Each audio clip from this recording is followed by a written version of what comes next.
Morning everybody. Morning. मेरा आवाज पहुंच रहा है पीछे तक? यस। बहुत बढ़िया। आप में से कितने लोग ऐसे हैं जो मुझे पहली बार देख रहे हैं?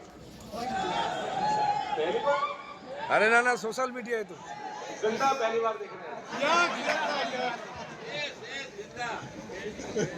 लाइव।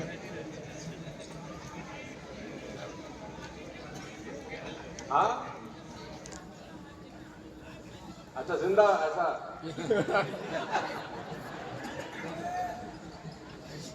सबसे पहले तो आप लोगों का बहुत बहुत स्वागत। जहां से भी आप आए हैं देश के अलग अलग कोनों से, आपका बहुत बहुत आभार कि आप अपना बहुत बहुत कीमती टाइम निकाल के पैसा खर्च करके यहाँ पर पहुंचे हैं।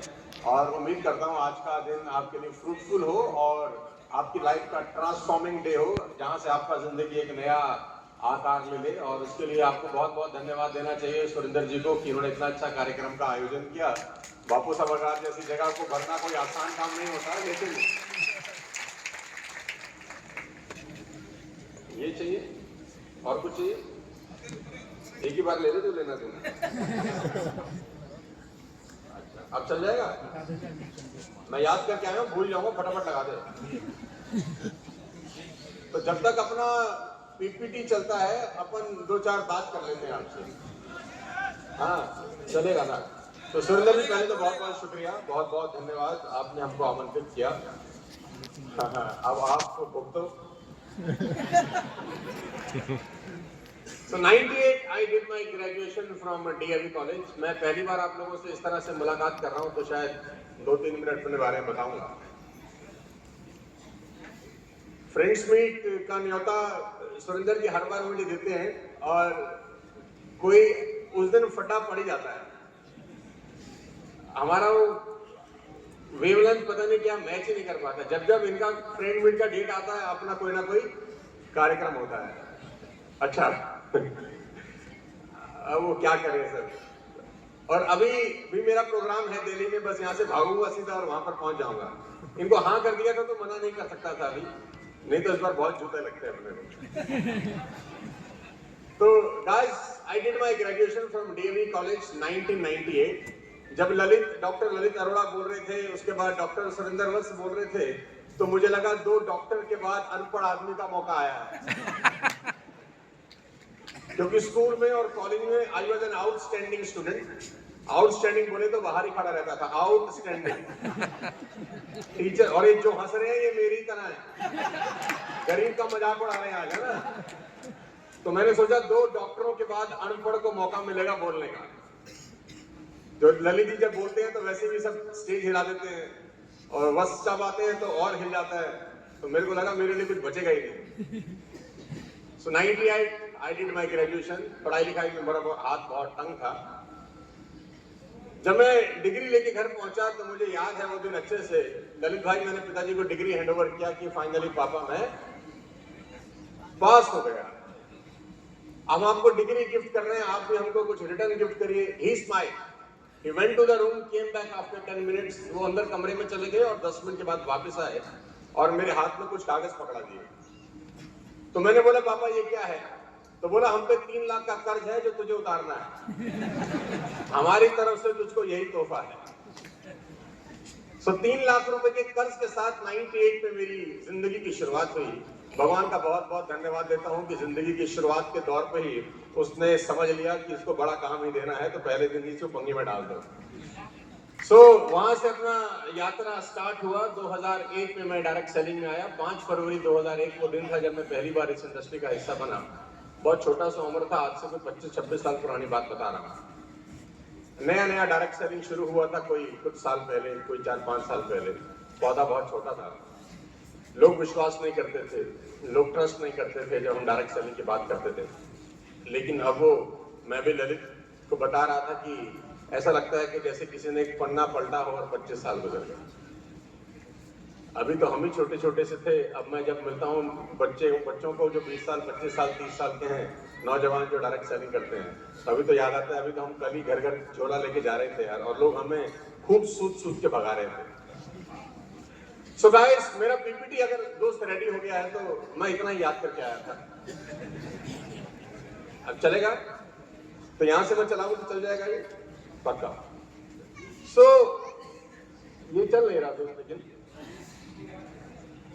अच्छा चल गया है। तो ये एक छोटा सा इंट्रोडक्शन है। वैसे तो इंट्रोडक्शन तो आपके पास है ही, लेकिन cut the long story short में जल्दी में बता देता हूँ कि डायरेक्ट सेलिंग मेरे को कहाँ लेकर आ गई।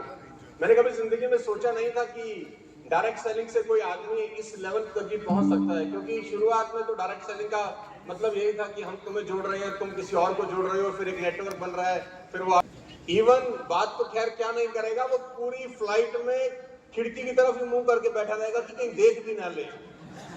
तो डायरेक्ट सेलिंग की कहानी तो ऐसी है, लोग फोन उठाना बंद कर देते हैं, नंबर आपके ब्लॉक हो जाते हैं।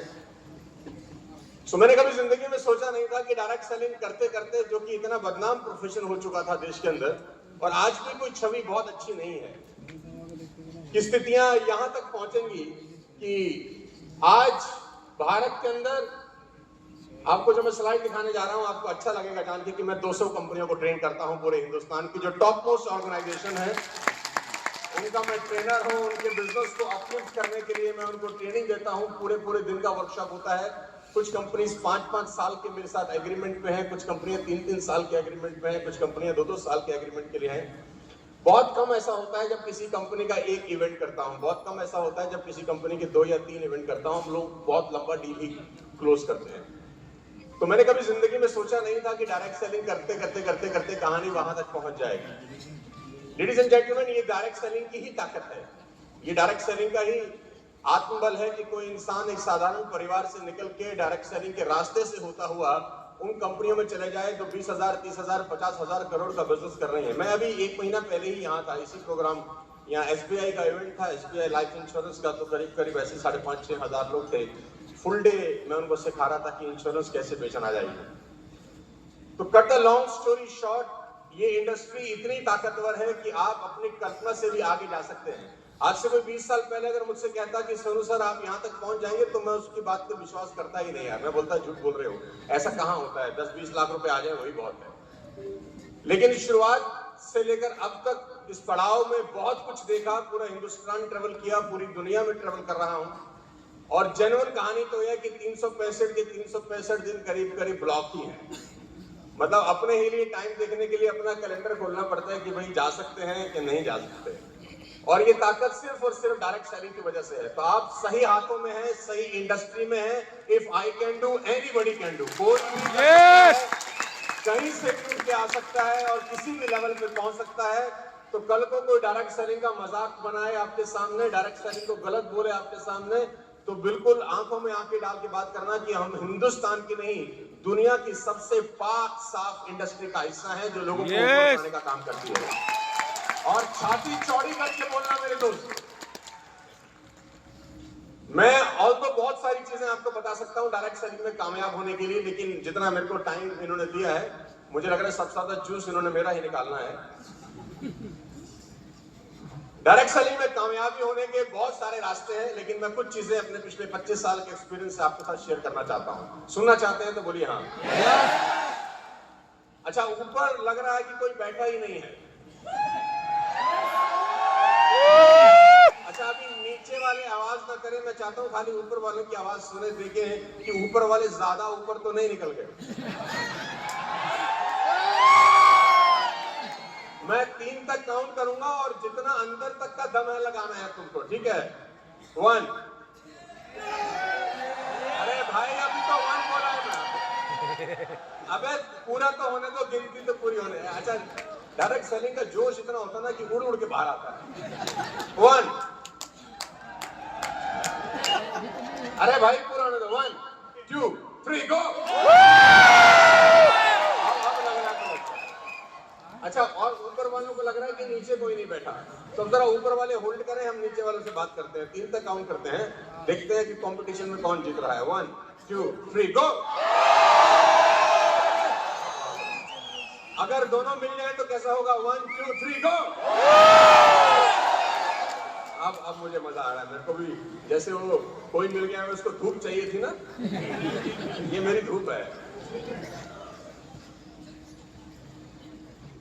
डायरेक्ट सेलिंग 100% प्रोफेशनल लोगों का बिजनेस है। डायरेक्ट सेलिंग 100% प्रोफेशनल लोगों का बिजनेस है, लेकिन दुख यह है, विडंबना यह है कि इसमें 99% चिंदी चोर आ जाते हैं।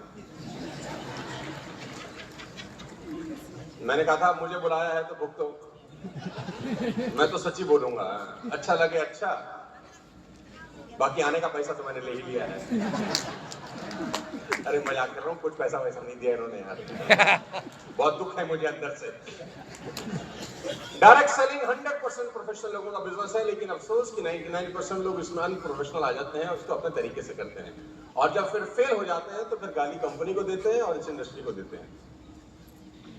बहुत सारी चीजें हैं कामयाब होने के लिए, बहुत सारे लोग कामयाब नहीं हुए डायरेक्ट सेलिंग में। अगर आप 25 साल का इतिहास उठा के देख लें तो परसेंटेज में भी लोग नहीं है, नंबर में लोग हैं। क्यों ऐसा है कि इतनी अच्छी इंडस्ट्री में भी लोग कामयाब नहीं हो पाते? क्योंकि लोगों को एक्चुअली में इसकी आत्मा के बारे में नहीं पता। लोगों को लगता है कि जोड़ने का बिजनेस है, लोगों को जोड़ दो, प्रोडक्ट बेच दो, वो काम करेगा, आपको पैसा आ जाएगा। आप गलत फहमी में मत रहिएगा। 25 साल के एक्सपीरियंस से आपको मैं 3 चीजें बता के जाता हूं आज, और अगर ये 3 चीजें आपने अपनी लाइफ में इंप्लीमेंट कर ली, मैं गारंटी के साथ कह सकता हूं आने वाले 5-7 साल के अंदर आप यहां से बोल रहे होंगे और शायद हम आपके लिए वहां से ताली बजा रहे होंगे।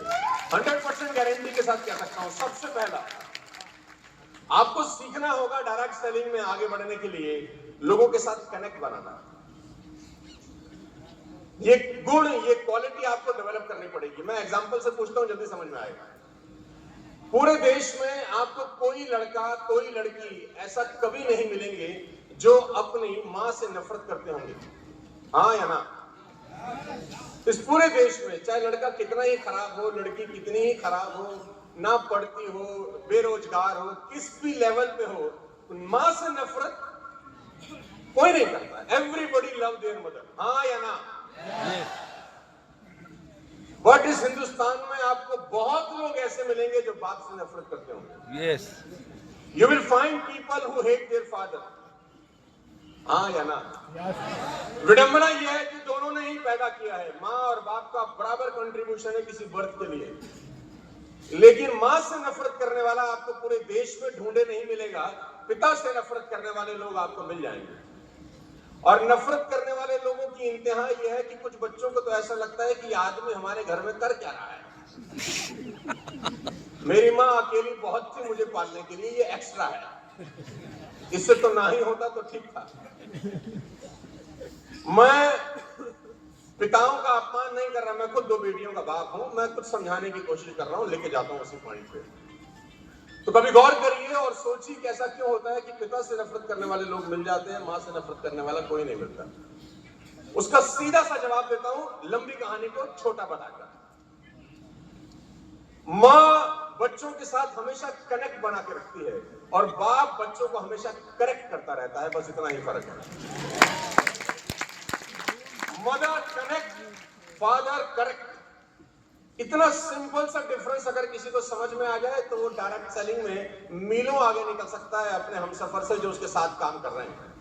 डायरेक्ट सेलर की सबसे बड़ी प्रॉब्लम यह है कि वो पिता की तरह डांटता ज्यादा है, मां की तरह मोहब्बत कम करता है। जैसे आप अपना ही बनते हैं, 10, 20, 50 लोगों का नेटवर्क बनना शुरू होता है, आप देखिए आप में मां के गुण खत्म हो जाते हैं, बाप के गुण आना शुरू हो जाते हैं। ऑल्दो बाप गलत नहीं है, बाप ठीक ही होता है, वो अपने घर में अगर बच्चे को डांट रहा है तो गलत नहीं कर रहा है, लेकिन तरीका जो वो अपनाता है वो तरीका गलत है। घर आते ही चिल्लाना शुरू करता है, तुझे ये नहीं पता, दुनिया बहुत खराब है, बाहर निकलेगा तो तुझे पता चलेगा, तेरे बाप ने कितनी मेहनत से पैसा कमाया है, तुझे क्या पता, तू तो घर बैठा रहता है, बाहर निकल दुनिया के। ऐसे ऐसे डायलॉग मारता है कि उसका बच्चा उससे कभी कनेक्ट ही नहीं हो पाता। ऑन द अदर हैंड, माँ को देखिए तो माँ इस तरीके से परवरिश करती है कि उसको मिलने वाली डांट भी अपने ऊपर झेल लेती है। बाप डांटेगा, अगर उसको पता होता है माँ को, तो माँ बच्चे को अपने आंचल में छुपा लेती है कि मेरा पति इसको डांट ना दे। उसके अच्छे बुरे कर्मों पे भी पर्दा डालती है ताकि किसी भी तरीके से मेरा पति या कोई भी आजू बाजू वाला व्यक्ति मेरे बच्चे को हाथ। तो माँ का जो प्यार अपने बच्चे के लिए है ना, वो बच्चे के साथ उसको ऐसा कनेक्शन बना देता है कि वो माँ के लिए मरने मिटने के लिए तैयार हो जाता है, लेकिन कभी मुंह से माँ के लिए गलत नहीं बोलता। ऑन द अदर हैंड, पिता के साथ वो कनेक्शन होता ही नहीं। बहुत सारे बच्चों का पिता कनेक्शन नहीं बनाता, सिर्फ करेक्ट करता है। तू ठीक नहीं है, ये नहीं है, वो नहीं है, डायलॉगबाजी मारता है। बात गलत नहीं है, उसका तरीका। तो समझने की चीज ये है, एज अ अपलाइन आपको कनेक्शन बनाना सीखना होगा अपनी टीम के साथ। अगर आप कनेक्शन नहीं बना सके ना, आप कितने भी गुणवान क्यों ना हो, 10, 15, 20 साल क्यों ना आपने गुजार दिए हो, आपका बिजनेस में ग्रोथ नहीं होगा। क्योंकि लोग आते जाएंगे, छोड़ते जाएंगे, आते जाएंगे, छोड़ते जाएंगे। नया आएगा, पुराना चला जाएगा, नया आएगा, पुराना चला जाएगा। मैं बहुत लोगों को जानता हूं जिनको 10-10 साल हो गए नेटवर्क मार्केटिंग करते हुए, पे आउट सारा वहीं का वहीं है। इवन 2 साल जब था तब पे आउट ज्यादा था, 10 साल के बाद कम हो गया। जब नया नया उस कंपनी में आया था तो पहले साल का चेक ज्यादा था, 10 साल के बाद उसी कंपनी में चेक गिर गया। एक ही कारण है कि लोगों को अपने टीम के साथ कनेक्शन बनाना। और पिता की एक और तकलीफ है कि वो बार बार कहता है, तुझे 1000 बार समझा चुका हूं, तू समझता नहीं है। ये डायलॉग सुना आपने? तुझे 1000 बार समझा चुका हूं, तू समझता नहीं है। और फिर गलती से एक और बात बोलता है, देख एक बार और समझा रहा हूं। तो बच्चा बोलता है, अरे गधे, 1000 बार में अगर मैं नहीं समझ रहा तो एटलीस्ट तू समझा कि ऐसे नहीं समझाते, कि तू समझ जा कि ऐसे ये सिस्टम काम नहीं कर रहा है। Connection is the most important key to build your direct selling business. आपकी टीम के जो नीचे के 4, 5, 7, 10 स्तंभ हैं आपकी टीम के जो कोर लीडर होते हैं ना, 5, 7, 10, 15, उसके साथ तो आपका ऐसा कनेक्शन होना चाहिए कि जिंदगी और मौत उनके साथ हो, बस खाना पीना सोना उनके साथ हो, उसके सपने आपके सपने हो, उसके दुख आपके दुख हो, उसकी तकलीफें आपकी तकलीफें हो। अगर आपकी टीम के ऊपर के 8-10 लोगों के साथ आपका कनेक्शन सॉलिड है, दुनिया की कोई ताकत आपको पैसा कमाने से नहीं रोक सकती। कागज पे लिख के दे सकता हूं आपको। और अगर आपकी बॉन्डिंग ऊपर के 8-10 लोगों के साथ अच्छी नहीं है, आपकी टीम में कितने ही खुरापाती लोग आ जाए, काम होता नहीं। क्योंकि देखा देखी ही बिजनेस होता है डायरेक्ट सेलिंग का। जो टीम देखती है वैसा करती है। जब नीचे की टीम देखती है ना कि ऊपर के 6 लोगों का बॉन्ड बहुत अच्छा है, तो नीचे वाले लोग उसको डुप्लीकेट करना शुरू करते हैं कि देखो हमको भी वैसी बॉन्डिंग बनानी है। उनके नीचे वाले लोग भी वैसे डुप्लीकेट करते हैं कि अपने को भी वैसे बॉन्डिंग बनानी है। तो ऊपर से नीचे का स्ट्रक्चर इतना गुथा हुआ होता है आपस में कि लीकेज ही नहीं होती कभी ना कभी। लेकिन अगर बॉन्डिंग ऊपर से खराब है तो टीम कभी भी चलती नहीं है। कनेक्शन बनाना सीखिए, क्योंकि आपकी स्क्रीन के ऊपर जो मैंने फोटोग्राफ लगाया है ना, ये बड़ा इंपॉर्टेंट फोटोग्राफ है डायरेक्ट सेलिंग के लिए। कनेक्शन। मान लें कि आपका घर थर्मल पावर हाउस से कोई 1000 किलोमीटर दूर है जहां बिजली बनती है। 1000 किलोमीटर दूर आपका घर है जहां बिजली बनती है वहां से। लेकिन जैसे ही आप अपने घर का स्विच ऑन करते हैं, खट से लाइट जल जाती है। अगर घर 1000 किलोमीटर दूर भी क्यों ना हो जहां बिजली बन रही है, हाँ या ना? आपका घर थर्मल पावर हाउस के बिल्कुल बगल वाला ही क्यों ना हो, अगर कनेक्शन नहीं है तो लाइट नहीं जलेगी। आपका बिल्कुल साथ वाला घर है जहां बिजली बन रही है, लेकिन आपकी तार ही। Connection is the most important key in direct selling business. बात समझ में आ रही है तो बोलो हाँ। क्योंकि मेरा ऐसा बिलीव है पिछले 25 सालों के कि अकेला चलना पॉसिबल ही नहीं है। डायरेक्ट सेलिंग अकेले काम करने का काम है ही नहीं। आप अकेला कितना प्लान दिखा देंगे, 10 घंटे से ऊपर आप काम नहीं कर सकते। जैसे जैसे उम्र बढ़ेगी, शरीर की मेहनत करने का जो ताकत है वो ऑटोमेटिक कम हो जाएगी। आप रोक नहीं सकते, हमारे पिता कोई नहीं रोक सकता। तो टीम ही चाहिए एक्चुअली में जो नेटवर्क बिल्ड करती है। और टीम तब बिल्ड करती है जब उसकी बॉन्डिंग होती है उसके अपलाइन के साथ। पहली बात, टीम वर्क में आपको मैं 2-3 चीजें बता देता हूं, आपके काम की हैं। सुनना चाहते हैं तो बोलिए हाँ। मैं तो कभी कभी, अभी तो मैं डायरेक्ट सेलिंग बहुत दूर हो गया, मेरे पास थोड़ा सा समय कम रहता है, तो पार्ट टाइम में ही कर रहा हूं। आपसे काहे को झूठ बोलूं। तो कभी कभी तो मेरा मन था कि मैं डायरेक्ट सेलिंग छोड़ के वापस अपना जो कॉर्पोरेट है उसको और फुल फ्लेज बढ़ाना शुरू करूं।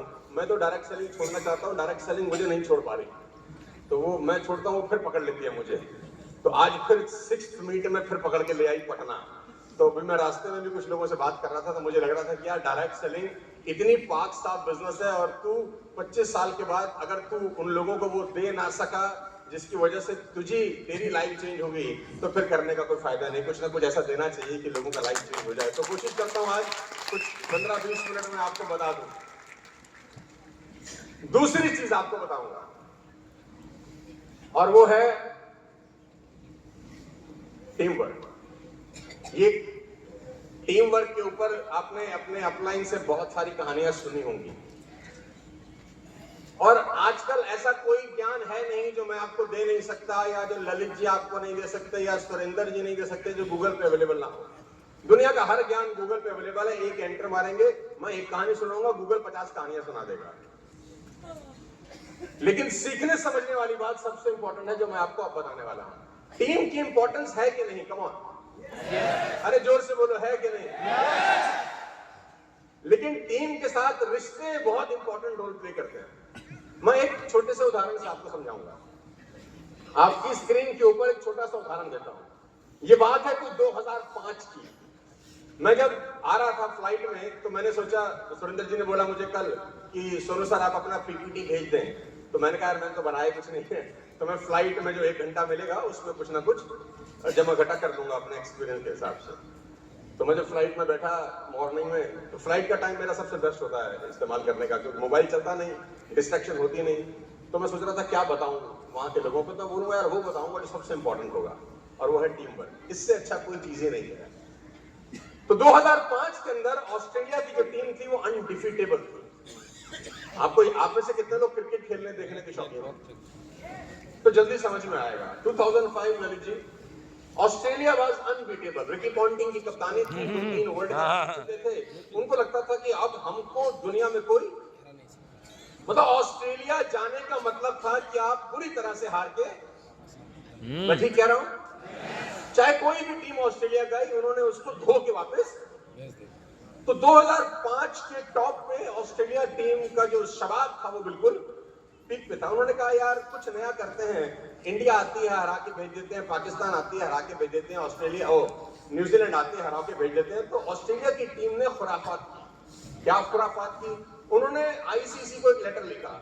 आईसीसी को ये बोला कि हम अब कंट्री से लड़के हार चुके हैं, इनको क्या हराएं, बच्चे हैं हमारे आगे, तुम एक काम करो वर्ल्ड 11 बनाओ। वर्ल्ड 11 दुनिया के जो दिग्गज खिलाड़ी हैं उन सबको इकट्ठा करके एक टीम तैयार करो। यानी वेस्ट इंडीज से कुछ उठाओ, इंडिया से उठाओ, पाकिस्तान से उठाओ, श्रीलंका से उठाओ, तो ऐसे करके एक कंबाइंड टीम बनाओ। हम उससे लड़ेंगे तब मजा आएगा, ये बच्चों को हराने का मन करता नहीं है। अब अहंकार देखो कहां पहुंच गया कि हम देश से नहीं लड़ेंगे, अब दुनिया से लड़ेंगे। ओके, आईसीसी के पास लेटर गया तो आईसीसी को लगा यार बड़ा इंटरेस्टिंग है, इसका टीआरपी बड़ा अच्छा जाएगा, तुमको तो धंधा करना था। तो उन्होंने कहा ठीक है, लेट्स डू इट। तो आईसीसी ने क्या किया दोस्तों, आईसीसी ने एक कमेटी बनाई। एक कदम लेके चलो। तो आईसीसी ने कमेटी बनाई वर्ल्ड 11 की, जिसमें सुनील गावस्कर भारत से थे, अर्थटन इंग्लैंड से थे, रिचर्ड हेडली न्यूजीलैंड से थे, Clive Lloyd West Indies, Jonty Rhodes South Africa, de Silva Sri Lanka से। ये वो 6 लोग थे जो उस वक्त लेजेंड थे, आज भी लेजेंड है। तो इनकी एक कमेटी बनाई। कमेटी क्या करेगी? टीम सिलेक्ट करेगी कि तुम पूरी दुनिया के जो दिग्गज लोग हैं उनको छांटो और एक वर्ल्ड 11 बनाओ जिससे ऑस्ट्रेलिया की टीम आपस में मुकाबला करेगी। तो 3 महीने की रिसर्च के बाद आईसीसी वर्ल्ड 11 ने टीम दिखाई कि ये टीम है जो ऑस्ट्रेलिया से टक्कर करेगी, और वो टीम थी कुछ इस तरीके की। आईसीसी वर्ल्ड 11 वनडे का स्क्वाड अलग था और टेस्ट क्रिकेट का स्क्वाड अलग था। अब ध्यान से देखना टीम, और टीम में क्या क्या धुरंधर है। अफरीदी, ये वनडे की टीम है, Shahid Afridi, Shoaib Akhtar, Flintoff, Gibbs, Kallis, Lara, Muralitharan, Pietersen, Pollock, Sangakkara, Sehwag, Tendulkar, Vettori, एक ही टीम में। टेस्ट मैच की टीम और खतरनाक, Boucher, Dravid, Flintoff, Harmison, Kallis, Lara, Muralitharan, Pollock, Sehwag, Smith, Lara और तेंदुलकर एक ही मैच। आईपीएल तो बाद में शुरू हुआ, 2005 की बात कर रहा हूं। अब ये टीम ऐसी थी जो दुनिया की किसी भी टीम को मतलब मसल सकती थी यार। हरा देना तो बहुत अंडररेटेड वर्ड है, मसल सकती। तो ऑस्ट्रेलिया तैयार थी वर्ल्ड 11 से टक्कर लेने के लिए, क्योंकि ऑस्ट्रेलिया का अहंकार पूरे शबाब पे था। उन्होंने कहा क्या देश वर्ल्ड 11 से लड़ेंगे।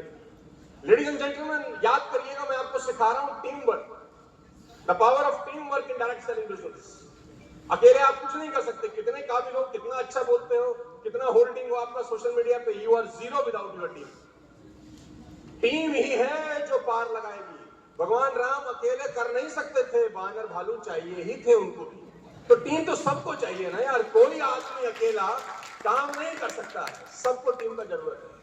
Ladies and gentleman, 3 one day 1 test match का ऐलान हुआ। आईसीसी ने ऐलान किया कि 3 वनडे खेले जाएंगे, 1 टेस्ट मैच, और टेस्ट मैच 5 दिन का होता है, लेकिन ये टेस्ट मैच 6 दिन चलेगा क्योंकि बड़ा टूर्नामेंट है और सारे इतने दिग्गज लोग खेल रहे हैं, तो 5 दिन में मजा नहीं आएगा, थोड़ा सा बड़ा होना चाहिए। 6 दिन, ओके ठीक। 3 वनडे 1 टेस्ट मैच। ऑस्ट्रेलिया का अहंकार पूरे शबाब पे वर्ल्ड 11 लड़ाई करने को तैयार है। पहला मैच खेला गया। लेडीज एंड जेंटलमैन, मैं आपको कहानी जल्दी बताता हूं और उसके स्कोर पे ले जाना चाहता हूं। पहला स्कोर, एक एंटर मार देगा मेरे दोस्त तो पहला स्कोर दिख जाएगा। फर्स्ट ओडीआई, ऑस्ट्रेलिया ने 255 बनाए, ICC world 11 162, Australia won by 93 run. Australia ने वर्ल्ड 11 को पेल दिया। वर्ल्ड 11 पूरे 50 ओवर भी खेल,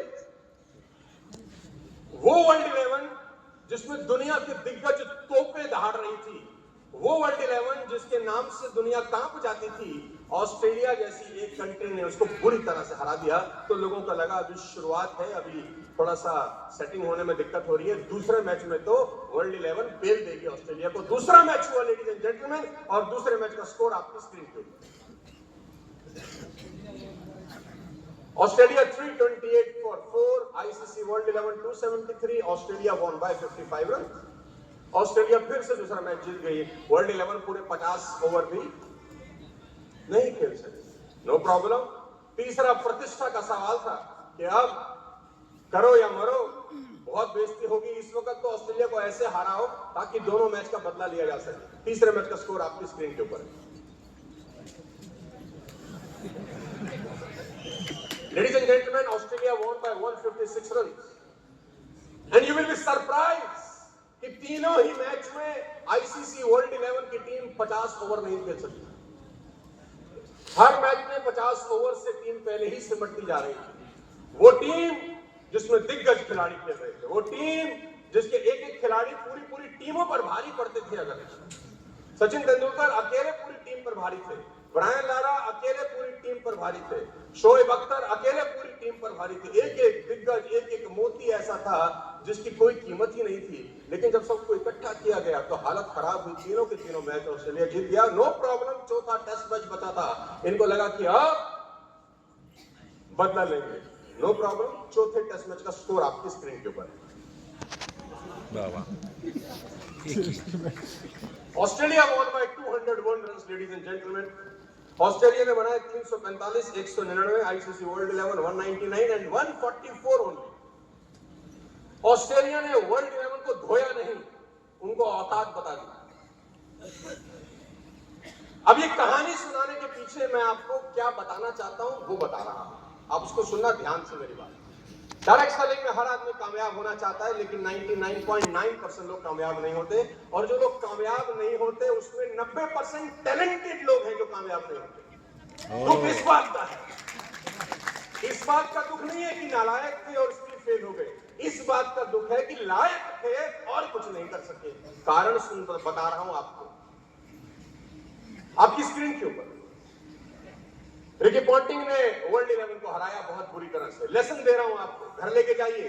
ये एक लेसन आपकी सारी डायरेक्ट सेलिंग की जो नॉलेज है ना उसके बराबर होगा मेरे दोस्त। आपने आज तक डायरेक्ट सेलिंग में जो सीखा है, this one lesson is equal to all the learnings.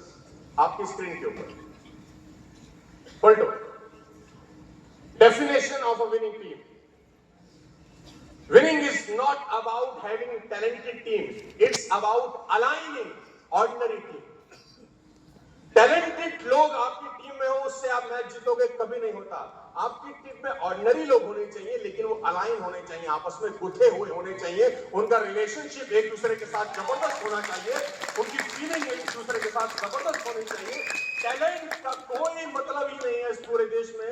मैं 25 साल से घूम रहा हूं मेरे दोस्त, दुनिया की टॉप मोस्ट ऑर्गेनाइजेशन के साथ काम करता हूं, उन कंपनी के साथ काम करता हूं जो 30,000 40,000 करोड़ का बिजनेस कर रही हैं, और मैं उनके बोर्ड रूम में बैठ के उनको कंसल्ट करता हूं कि और धंधा कैसे बढ़ाया जा सकता है। मैंने ये नोटिस किया है पिछले 10 साल में कि जितने भी लोगों ने बड़े बड़े एम्पायर सेट किए हैं, ऑर्डिनरी लोग, 100% ऑर्डिनरी लोग हैं, लेकिन उनकी जो ऊपर की 20-25 लोगों का टीम है ना, इतनी खतरनाक बॉन्डिंग है कि आंख के इशारे से समझते हैं कि सामने वाले को क्या चाहिए। और टैलेंटेड लोग सड़कों पे धक्के खा रहे हैं, क्योंकि टैलेंटेड लोगों की सबसे बड़ी दिक्कत क्या है, वो सिस्टम का हिस्सा नहीं बनना चाहते। उनको अहंकार गुरूर रहता है कि हम सिस्टम के हिसाब से नहीं चलेंगे, हम तो हम हैं, बाकी पानी कम है, हमें मत बताओ क्या होता है, हमने दुनिया देखी है, हमारे बाल यूं ही धूप में सफेद नहीं हुए। ऐसे ऐसे डायलॉग उनके पास होलसेल में है। लेडीज एंड जेंटलमैन, डायलॉग से कुछ नहीं होता अगर आपके बैंक में पैसा ही ना हो।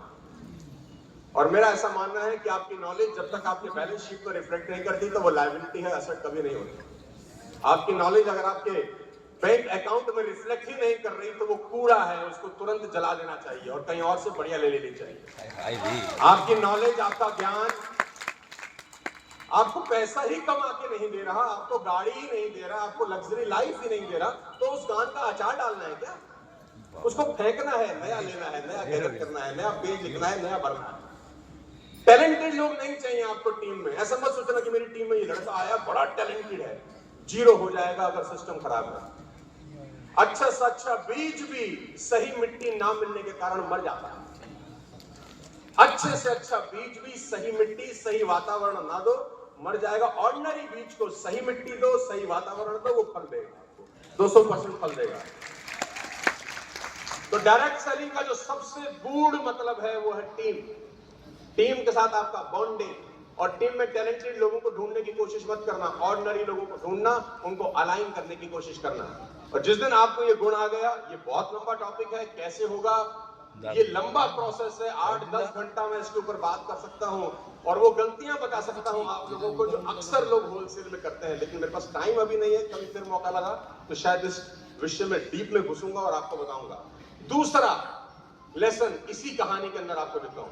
It's not about potential, it's more about alignment. Potential से, अगर पोटेंशियल से पैसे आते होते ना, मैं गारंटी के साथ कह रहा हूं मैं यहां खड़ा ही नहीं होता।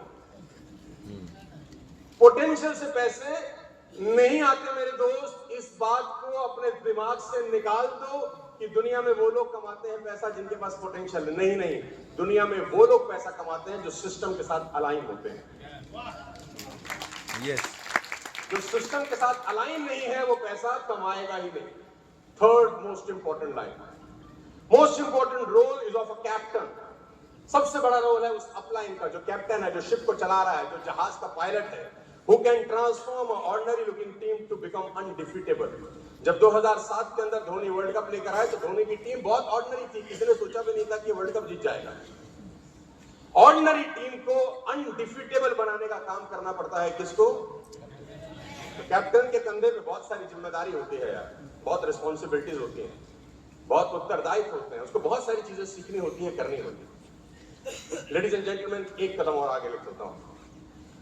Don't become hero, become a role model for your team. इस बात को अच्छे से याद रखना कि जैसे जैसे लोगों को पैसा आता है डायरेक्ट सेलिंग में, उनका पतन शुरू हो जाता है इनडायरेक्टली। सुरेंद्र जी मेरी बात के इत्तेफाक रखेंगे, बड़े बड़े कुर्रम खां वो लोग जो कभी 10-10, 20-20 लाख रुपए महीना कमाते थे, आज वो नौकरी कर रहे हैं। 20-20 लाख रुपए महीना कमाने के बाद वो नौकरी पे चले गए। 20-20 लाख रुपए महीना का, और जिनकी कभी तूती बोलती थी, जिनके नाम में बड़े गर्व से लेता था, आज उनका भूत भविष्य वर्तमान सब मिट चुका है। बिकॉज जब पैसा आता है ना तो उसको हैंडल करना इस दुनिया का सबसे मुश्किल काम है। और मैं फिर कहता हूं, पैसा तो हैंडल फिर भी हो जाता है, इज्जत हैंडल करना और सारा मुश्किल काम होता है। इज्जत हैंडल नहीं होती। और डायरेक्ट सेलिंग की तो कहानी यही है कि जैसे आप अपलाइन बने, 10-20 हजार का चेक आया, कुछ नीचे ग्रुप में लोग जुड़ने शुरू हो गए, तो वो आपको ऐसा बिहेव कराते हैं, फील कराते हैं कि भारत में आपका जन्म नहीं हुआ, आपने अवतार लिया है। और आपको भी ऐसा लगने लगता है कुछ दिनों के बाद कि हम बायोलॉजिकल नहीं आए, भगवान ने हमें इसी काम करने के लिए चुना है। और आपके नीचे के कुछ लोग आपको ऐसा एहसास कराते हैं, अरे सर आप तो गजब ही है, आप जब बोलते हैं तो क्या ही बोलते हैं। वो ये समझ ही नहीं पा रहा कि तुझे चिंदू ये चढ़ा रहा है ऊपर, ये तुझसे प्लान दिलवाना चाह रहा है ताकि ये चुपचाप बैठ सके और मौज ले। तो वो एक समय के बाद, पैसा कमाने के बाद भूल जाता है कि इस बिजनेस में उसका काम क्या है। उसका काम हीरो बनने का नहीं है, उसका काम रोल मॉडल बनने का है। दोनों में जमीन और आसमान का फर्क है। हीरो बनने में और रोल मॉडल बनने में फर्क है। लोग भूल जाते हैं उनका काम क्या है। मैं उदाहरण देकर समझाता हूं। एक आदमी स्टेशन पे सर पे बोरा लिए, हाथ में 2 कंधे पे बैग लिए जा रहा है।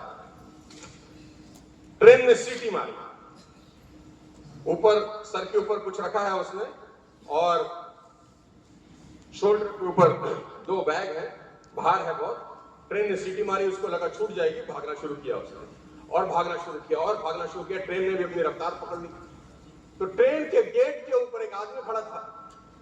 उसने लगा यार कि आदमी देखो कितना मेहनती है, बेचारा ट्रेन पकड़ने की कोशिश कर रहा है, मुझे उसकी हेल्प। तो वो भाग रहा था, ट्रेन भी भाग रही थी। तो ट्रेन के गेट से उसने बोला, आ जाओ बहादुर, आ जाओ बहादुर। बहादुर था, 2 कंधे सर पे और एक सर पे, भागा भागा, बहादुर आ जा। वो भागे जा रहा, बहादुर आ जा, बहादुर आ जा। बहादुर का हाथ पकड़ा हुआ ट्रेन के, बैठा, पानी नहीं मिला है भाई साहब, ठीक हो? रोने लगा। तो बोला रोता क्यों है? बोला मैं ट्रेन पे चढ़ना ही नहीं चाहता था।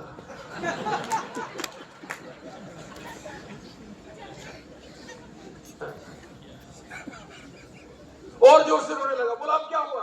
बोला जिसको चढ़ाने आया था वो तो प्लेटफॉर्म पे ही छूट गया आदमी।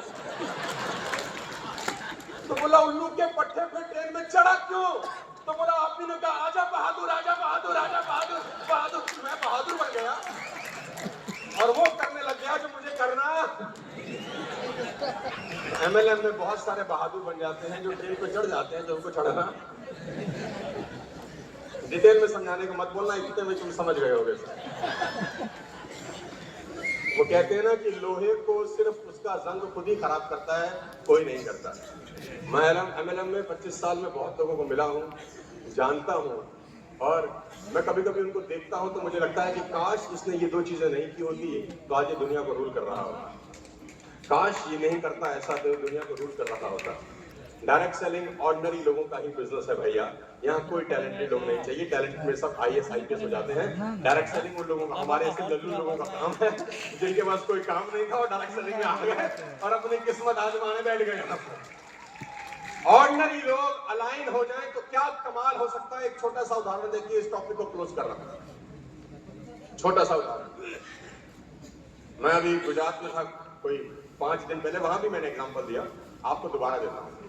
अलाइनमेंट का सबसे बड़ा एग्जांपल क्या है वत्सा? अलाइनमेंट का सबसे बड़ा एग्जांपल यह है कि 2 लोग गुजरात से दिल्ली आए 15 साल पहले। गुजरात से दिल्ली आए, 2 लोग आए दिल्ली 15 साल पहले, साला जा ही नहीं रहे, फेविकॉल की तरह, और मुझे लगता है अगले 5000 साल जाने वाले भी नहीं है। See the power of alignment. When only 2 people are aligned, they can rule the world. सिर्फ 2 लोग, ऐसा नहीं है कि वो जितने टैलेंटेड है उतना टैलेंट हिंदुस्तान में किसी के पास नहीं होगा। Let me make you clear, उनसे ज्यादा टैलेंटेड लोग उनके नीचे उनको नमस्ते करते होंगे। लेडीज एंड जेंटलमैन, टैलेंट का कोई लेना देना नहीं है, अलाइनमेंट इंपॉर्टेंट है। अगर 2 लोग अलाइन हो जाए तो पूरे देश को रूल कर सकते हैं। मेरे दोस्त, आपकी टीम में अगर 8-10 लोग अलाइन हो जाए तो क्या नहीं कर सकते यार। Alignment is all about alignment, it's not about talent. ये मत सोचना हम टैलेंटेड नहीं है। टैलेंट नहीं है तो खुशकिस्मत हो, भगवान को धन्यवाद देना कि कोई टैलेंट नहीं है, सिस्टम से चलना पड़ेगा। टैलेंटेड लोगों में यही तो गुमान होता है कि हमको सिस्टम से चलने की क्या। थर्ड, लास्ट ऑफ टुडे, आज इतना ही बताऊंगा, फिर कभी डायरेक्ट सेलिंग का मौका मिला तो डिटेल में समझाऊंगा। बड़े सारे लोग मुझे बोलते हैं कि आप डायरेक्ट सेलिंग पे बोलते नहीं। आजकल थोड़ा बहुत ही टाइम कम मिलता है आजकल हमारे को, थोड़ा पैसे कमाने में लगे हैं ज्यादा। पैसा आदमी से क्या ना कराए, भगवान तेरा भला करे, तेरा ब्याह हो अच्छे से, 2-4 हो जाए, ब्राह्मण को पानी पिलाया है तुमने, ईश्वर तुझे पसंद रखे। अभी चरणामृत हो गया है, घर में छिट्टा मार लेना। अरे मजाक कर रहा हूँ, मार मत कीजिए। Third, this is the most important learning of any direct seller. Number 1, I teach you how to make a great connection. Number 2, I teach you the power of aligned team. Number 3, commitment. This is the extremely important quality for any leaders, not even in direct selling, but everywhere you go. Commitment build trust. कितने लोग believe करते हैं इस बात को? इस दुनिया का सबसे बड़ा झूठ यही है. Commitment does not build trust, ladies and gentlemen. एक एंटर मारोगे तो अगली लाइन आएगी. Honoring your commitment build trust. Commitment कहां से ट्रस्ट बिल्ड करती है? कमिटमेंट तो हम होलसेल में रोज कर रहे हैं. कमिटमेंट को ऑनर करना सबसे बड़ा इंपॉर्टेंट काम है जिससे ट्रस्ट बिल्डिंग होती है. और मैं फिर आपको बता दूं, मेरे 25 साल के एक्सपीरियंस में से कोई एक क्वालिटी अगर आप ले जाए ना, तो वो ये है कि अगर आपकी टीम आप पे ट्रस्ट नहीं करेगी, आप कितने ही महान क्यों ना हो, आपको पैसा आएगा ही नहीं. आपकी टीम को आप पे ट्रस्ट होना चाहिए. आपकी टीम पर आपको भरोसा होना चाहिए कि ये जो हमारा लीडर है ना, ये बकैत नहीं है. मैं डायरेक्ट सेलिंग में बहुत सारे बकैत लोगों को मिलता हूं जिनके पास सिर्फ डायलॉग है, सिर्फ डायलॉग है. खुद ही को कर बुलंद इतना कि हर तदबीर से पहले खुदा बंदे से खुद पूछे. अबे क्यों पूछे खुदा तुझसे आरामखोर? तू साले कहता कुछ है, करता कुछ है, होता कुछ है, तू ही रह गया खुदा के पास. Ladies and gentlemen, commitment build trust. This is the false statement. Commitment trust build नहीं करता. कमिट तो आप रोज कर देंगे किसी को कुछ ना कुछ, लेकिन कमिटमेंट पूरी कर रहे हैं कि नहीं कर रहे, that's build trust. Let me give you an example. आप में से कितने लोग ऐसे हैं जो सुबह कभी ना कभी अलार्म लगा के उठते हैं? Come on. Most of us, right? आपने कहीं मीटिंग में जाना है, आपका कोई ट्रेनिंग प्रोग्राम है, या कोई भी आपकी अपॉइंटमेंट्स हैं, आपका कोई कमिटमेंट है, आपने अलार्म लगाया 6 बजे का. अलार्म बजा, यू वेक अप. और टेक्नोलॉजी ने हमें एक बहुत अच्छा फीचर दिया है, snooze. You snooze, you slept again. तुम फिर से मृत्यु शैया को प्राप्त हो गए. फिर आंख खुलती है कोई 6:40 पे दूसरी बार, और अंदर का आदमी जागता है. जाग जाग जाग. वो अपना इन्हें बुलाया है ट्रेनिंग के लिए, वो प्लान पे जाना है, फॉलोअप पे जाना है, दुनिया भर के अंदर की चीजें जागती है. जा जा जा 6:40 हो चुकी है, 6 बजे का अलार्म लगा था. जब सारी बात आती है फिर मन करता है उठ उठ उठ, wake up wake up wake up, get up get up get up. अचानक ध्यान आता है तो रात को आया भी तो बहुत लेट है.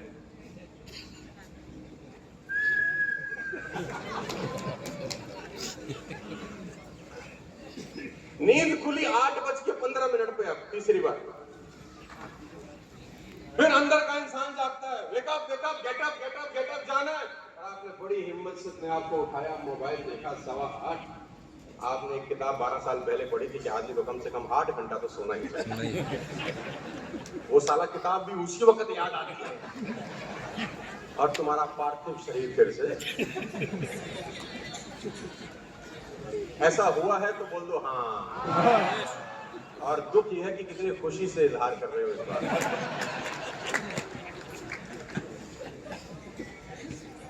ऊपर से अगर आप देखो तो बड़ी नॉर्मल और ऑर्डिनरी बात आपको नजर आएगी, ऑर्डिनरी से लगेगी क्या हुआ. लेकिन मेरे पॉइंट ऑफ व्यू से सोचो तो आपका दिमाग आपके साथ खेल रहा है, और इतना साइलेंटली हो रहा है कि आपको पता भी नहीं चल रहा और समझ भी नहीं आ रहा कि हो क्या गया आपके साथ. इतना साइलेंटली हो रहा है कि आपको पता नहीं चल रहा है. दुनिया को कमिटमेंट करना दूसरी बात है, खुद की कमिटमेंट ऑनर करना सबसे बड़ी बात होती है. सबसे पहले दुनिया की कमिटमेंट तो क्या खास ऑनर करेंगे जब खुद की कमिटमेंट ऑनर नहीं करते. मैं बहुत सारे डायरेक्ट सेलर को जानता हूं, मेरी टीम में बहुत सारे लोग हैं. जब सबसे आसान काम क्या होता है डायरेक्ट सेलिंग में? सबसे काम आसान होता है बोर्ड रूम में बैठो और इस महीने का टारगेट लिखवाओ. सबसे आसान काम है टारगेट लिखना. तो आपकी टीम फटाफट आपको टारगेट बताएगी कि इस महीने सर आप देखना शक्तिमान आया मेरे अंदर, ये कर दूंगा, इस महीने ये कर दूंगा. सबसे आसान काम होता है डायरी पेन के ऊपर टारगेट लिख लेना. प्रॉब्लम ये नहीं है, प्रॉब्लम ये है कि 99.9% लोग उस टारगेट को कभी जिंदगी में अचीव और अचीव नहीं करते. इस बात की तकलीफ नहीं है मुझे, तकलीफ इस बात की है कि उन कमबख्तों को कोई दुख नहीं है कि उन्होंने अपनी कमिटमेंट ब्रेक करी. कोई दुख नहीं है, अगले महीने फिर मुंह उठा के टारगेट देते हैं, इस बार तो पक्का कर देते हैं. Your mind is playing games with you, ladies and gentlemen. अब ध्यान से सुनना जो मैं बताने जा रहा हूं, फिर क्लोज करता हूं। मेरा भी जहाज है, बहुत ध्यान से सुनना जो बता रहा हूं। डिसिप्लिन का मतलब कहीं राइट टाइम पे पहुंचना नहीं होता। डिसिप्लिन का मतलब होता है making an commitment and honouring a commitment is called discipline. कि आपने कमिटमेंट किया और उसको ऑनर किया, इसी को बोलते हैं डिसिप्लिन।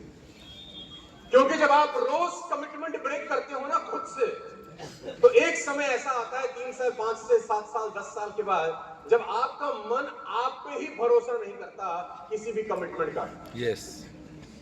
जिस दिन आप अपने लीडर को बताते हो ना कि इस महीने में चेक बनाऊंगा 50,000 का या 1 लाख का या 2 लाख का, तुम्हारा अपना मन तुम्हारे सामने प्रतिबिंब की तरह खड़ा हो जाता है, तू बनाएगा हरामखोर।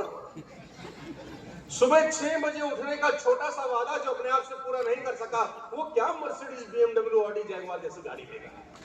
सुबह उठने का वादा तुझे पूरा करना था, तुझे कोई रोक नहीं रहा था, कोई ऑब्स्टेकल नहीं था, तुझे कहीं प्लान दिखा के पैसा नहीं उठाना था, तुझे फॉलोअप करके किसी से मिलना नहीं था। सारी जिम्मेदारी तेरी थी। जब अकेला तू ही अपने कंट्रोल में नहीं है, तो ये दुनिया तेरे कंट्रोल में कभी आ नहीं सकती यार। ये माइंड अंदर अंदर से बोलता है। Ladies and gentleman, from the last 15 years I am travelling like anything. मैं एक दिन में 3 और एक दिन ऐसा भी आया कि मैंने 4 एयरपोर्ट एक दिन में देखे। Can you believe it? 4 airports in 1 day. आज तक पिछले करीब 15 साल से ट्रैवलिंग लाइक एनीथिंग। जिंदगी में आज तक दावे के साथ कह सकता हूं, भगवान के नीचे खड़ा होकर 1 मिनट भी लेट नहीं पहुंचा हूं कहीं। द टाइम आई कमिटेड, और ये वादा किसी को दिखाने के लिए नहीं है, ये अपनी नजरों में महान बनने का तरीका है मेरा।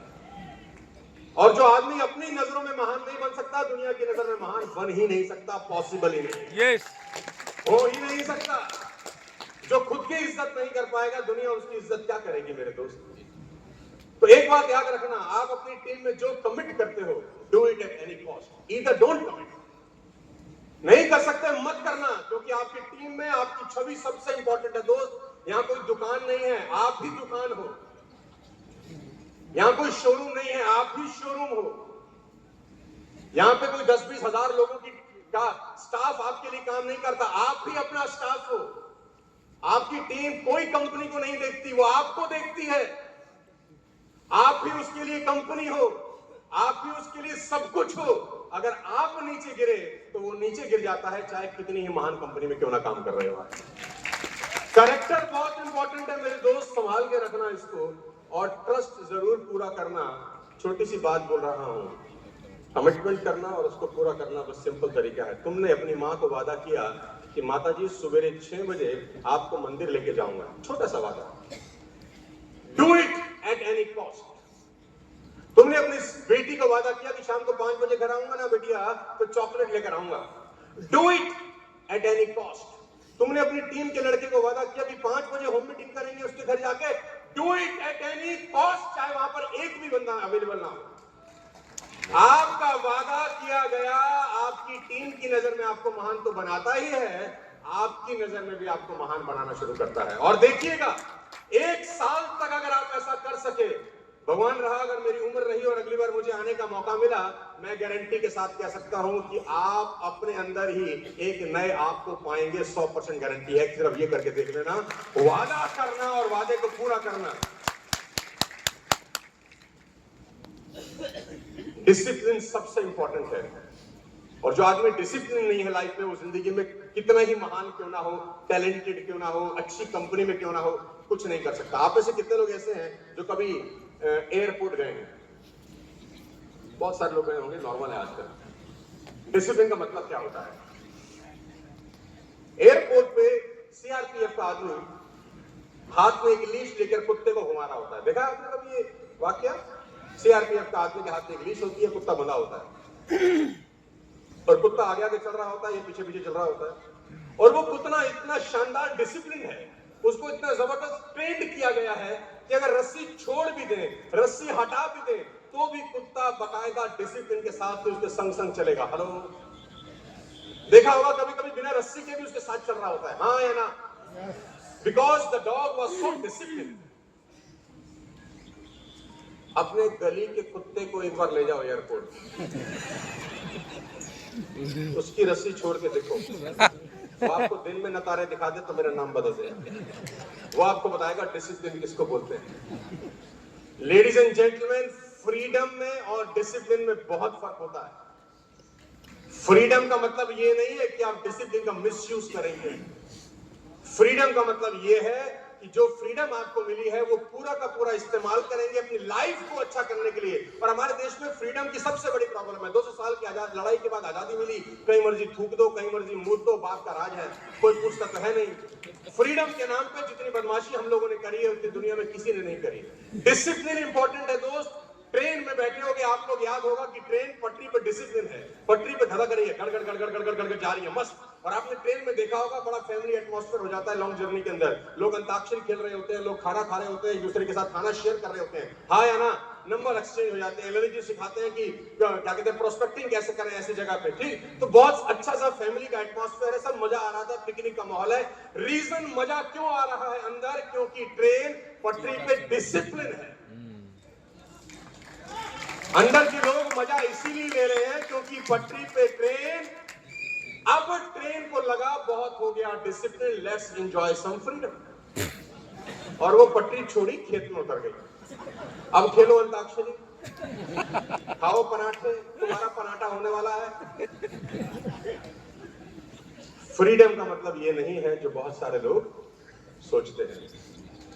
At the end of the story, a kite is disciplined by the thread. धागे से डिसिप्लिन है। धागे वाला इधर घुमाता है तो उधर जाती है, उधर घुमाता है तो उधर जाती है। कभी कभी काइट को लगता है कि ये धागा ही अवरोध है ऊपर उड़ने के, धागे की वजह से ऊपर नहीं उठ पा रहे। उसने बोला काट दो, काट दिया, जा जहां उड़ना है उड़ जा। नो नो नो, अभी फ्रीडम तो है, but it is not a kite any more guys, it is just a piece of paper. कागज का टुकड़ा है, थोड़ी देर में लहरा लोगों के कहीं ना कहीं किसी के पैरों में ही गिरा होगा। उसकी मजा तभी तक था जब वो धागे से डिसिप्लिन थी। लेडीज एंड जेंटलमैन, धागे से डिसिप्लिन है तो दुनिया मजा ले रही है। The time discipline goes, life has no value. मेरे 20-25 साल के करियर में मैं इसीलिए ये सब बातें आपको बता पा रहा हूं मेरे दोस्त, क्योंकि कुछ चीजें जिंदगी में आपको कभी नहीं करनी चाहिए, बस इसका याद रखिएगा। जिसमें सबसे बड़ा है एथिक्स, और जिसमें सबसे बड़ी चीज है कि गलत मत करना। क्योंकि मेरा ये मानना है, और मैं इस बात को भुक्तभोगी हूं, मैंने बहुत जगह देखा है कि कर्म फल भोगना पड़ता है। घूम घाम के चीज वापस लौटती है और बहुत बुरी तरह से हिट करती है। आप जिस इंडस्ट्री में हैं, डायरेक्ट सेलिंग इंडस्ट्री में, बड़े सारे लोग बड़ी उम्मीद से आते हैं आपके पास, ऐसा अपलाइन कि ये हमारी जिंदगी बदल देगा। बड़े सारे लोग बड़ी उम्मीद से आते हैं, आपको 10,000 रुपए जब देते हैं, 5,000 रुपए जब देते हैं, बहुत सारे लोग चूड़ी बेच के देते होंगे, बहुत सारे लोग गहना बेच के देते होंगे, बहुत सारे लोग बच्चे की गुल्लक तोड़ के बेच देते होंगे। न जाने कैसे कैसे लोग बड़ी आस उम्मीद से आपके पास आते हैं। बस एक बात याद रखना कि आने वाला भविष्य में आप डायरेक्ट सेलिंग की इमेज अच्छे करने वाले इंसान के रूप में जाने चाहिए, खराब करने वाले इंसान के रूप में नहीं जाने। यस, चॉइस है आपके पास। जब डायरेक्ट सेलिंग का इतिहास लिखा जाए तो ये कहा जाए कि ये कुछ पागल लोग थे जिन्होंने अपना तन मन धन, अपना जीवन लगाया ताकि डायरेक्ट सेलिंग की इमेज सही हो, अच्छी हो सके। खराब तो बहुत नालायक करके जा ही चुके हैं। मेरी बहुत बहुत बधाई, आप सबको बहुत बहुत शुभकामनाएं। ईश्वर ने चाहा तो फिर आपसे कभी जिंदगी में दोबारा मुलाकात होगी तो और चर्चा करूंगा। बहुत बहुत शुक्रिया, बहुत बहुत धन्यवाद। Thank you so much, God bless you all.